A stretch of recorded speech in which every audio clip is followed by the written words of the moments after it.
Cup પંખો સાફ કરી નાખું, કારણ કે પંખો સાફ કરું તો મારી ઘરવાળીને સારું લાગે અને એમ થાય કે મને મદદ કરે છે અને થોડુંક સાફે થઈ જાય. બે પંખા ખરાબ છે, લાઈક કરીએ તારે સરખું સાફ કરી નાખું.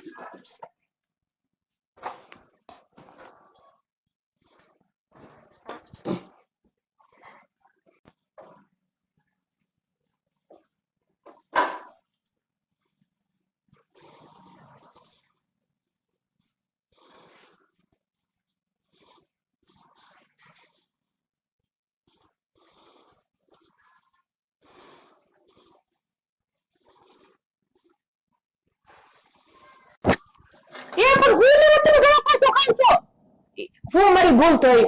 અરે રેવા હું લેવા પર ગયા પાછું ના ખાઈ હવે હવે શાંતિથી આપણે જીવવાનું તો પેસો ઉતરી ગયા છે. ઓલે આપણે એવું કરવું જોઈએ. એ મારી માં ગળામાં અટકાતો પંખો સાફ કર્યું જેથી તને મદદ થાય એટલા માટે પંખો સાફ કરું છું. પણ ગળામાં હું નો ગળામાં ખાવ